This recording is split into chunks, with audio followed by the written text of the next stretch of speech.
What's anyone's experience with children and Immanuel prayer? I can speak to that, even though I don't have children. Just because I've facilitated for a gal at my church who had the same question. She's got a little boy who's off the charts ADD, and just, it's a lot. And he was having trouble sleeping one night, and she had just said, well, why don't we ask Jesus about that, or, and he totally had an experience. And then she emailed me the next day and was like, how do you do this with kids? And I was like, I think you simplify the language and you trust what happens. Because her tension was, I don't know if he's just saying things because I want him to say something, and so he's like, yeah, I see Jesus or whatever. And I go, Jesus is bigger. And often than not, little people have experiences of Jesus that are more profound than we could imagine. And I just believe that. But I just think you have to simplify the language. And I think it's a very simple process for them. Well, talk to Jesus about that. What is he doing when you say that? It's completely the same kind of questions, but maybe framed a different way. There is no junior Holy Spirit. No. Right.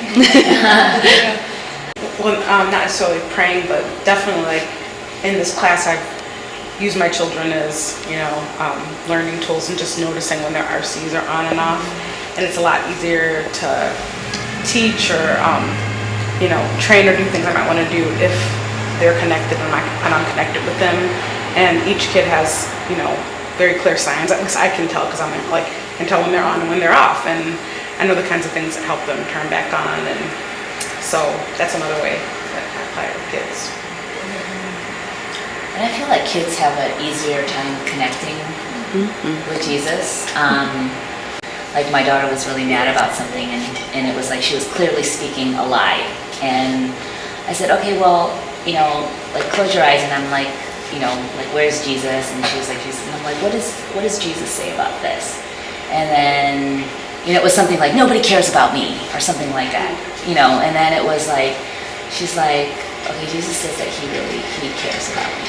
And it was really powerful, but I've tried to do it subsequent times with her, and she's resistant a lot of times because sometimes I'm probably the one who made her mad, so she doesn't want to ask Jesus about it.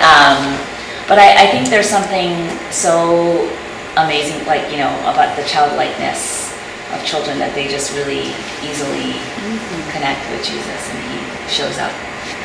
And I would add too, I read a book by Daniel Siegel. He's one of the brain scientists we've been talking about, and it was a book for a parenting book called Whole Brain Parenting, or the Whole Brain Child, excuse me.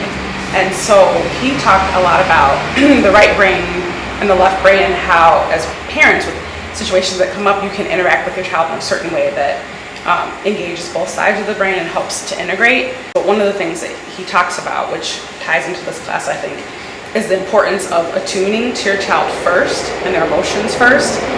Wow, I see you're angry, and I see you're angry at me about this, and I can understand that. And immediately that opens them up, and even turns on the RCs. And so then, after they're feeling heard and attuned to, then you can talk about the left brain stuff, like with my 4-year-old. Well, when we're angry, you can use your words instead of hitting, but if you go right there, start trying to correct them and tell them what to do, it's almost like the brain shuts down. And I can totally echo that just experientially. Yeah. I'm totally a default left brain person, and it just doesn't work when they're emotional. Right. Exactly. And validating, invariably does. And I'm always like, but that's not the way I think. But it works. And it works with us. Yeah, it works with us too. It works in our marriage. Any relationship, if you hear the person's emotions first, it's going to open up, then more of the. If you connect first, it just makes it easier to deal with the problem. You're putting the relationship above the problem anyway. So I see it play out in any relationship. I think one of the major blocks to connection is that we get stuck trying to decide if our imagination, if it's us or God. Yeah. But God uses our imagination, and kids haven't lost that yet. And so a lot of the things that block us, and even the experiences we have that block us, don't block kids. So you can model attunement and everything, and I would say don't default to Jesus. Like, be a parent, obviously, first, and attune with your kid and all that, and then, like Judy is saying, then help your kids learn to connect with Jesus. Like, both of those pieces are so essential. No, but I mean, some of these exercises you can do around the dinner table, and I've not been great about it, but I've done it a few times, and some intentional joy experiences. Tell me about, and so just a lot of the exercises that you've been doing in triads are things that you could do without identifying what you're doing around the dinner table, or just in the car, or it's learning, the skill of asking, I can fall into the trap of, how was your day? Good. Nothing more, so it's learning how to ask some questions to draw them out. But I think also it's, and I know, Angel, you're right here with me. I mean, it's trusting the Lord's timing too for them, which is really hard as a parent.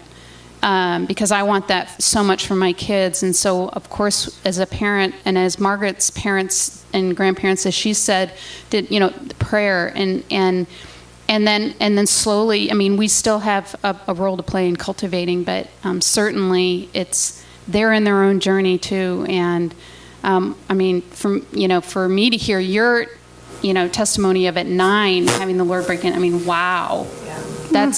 I don't hear that very often, and that is just what a gift. And to know again that you walked away, came back, walked away, and that isn't that all? I mean, couldn't we all in some way relate to that? And so that's our kids' journeys too. I bet they could tell you some wow experiences if they took the time to think about it, and even whether it's a appreciation or an actual interaction with the Lord.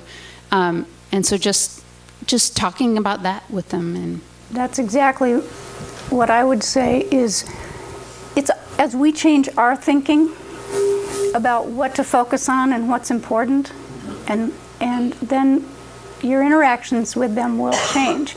You begin focusing on different things. And so I would say just let it happen kind of like that.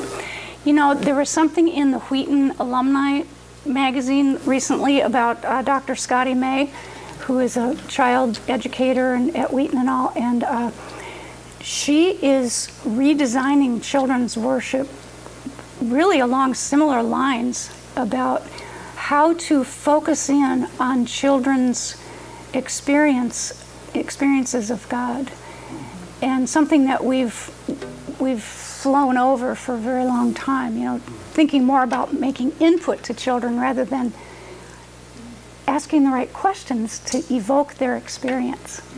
So I'd recommend that you maybe check out. She has co-written a book. And Can I jump in on this too? yes. As a kid. Some of your kids are grown up and out of the house, and you're looking back, you may be thinking, oh, wow, now what do I do? I want to encourage you what the Lord is able to do as well, just from my own experience as a child. And going through a stage where I left home, went to college, and realized all the things I didn't have when I was at home. And some of them were my deficiencies, some of them were in our family. There's a lot to that. But 2 pieces of my process have been, Margaret can attest to this, in January, I spent some time in Immanuel prayer, and God started showing me all of the good things that He passed down to me through my family. And even though my dad has struggled with depression and all kinds of stuff in his family, there's a long family history there of real struggle, that there are so many good things that the Lord passed on to me through him, and He's redeeming all of the things that I look back in criticism of. The Lord is starting to show me how good that is, and the fact that even though he was in pain, he was alive. He didn't give up. He didn't stop trying, and just so many pieces of that.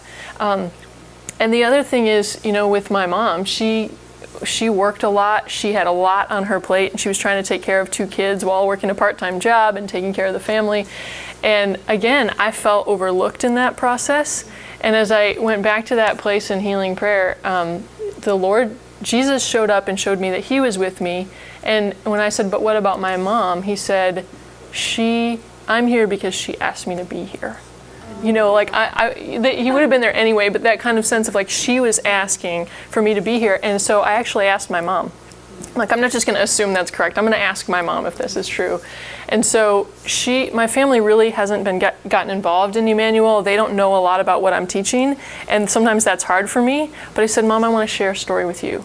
And I sat with her and I said, I had this experience.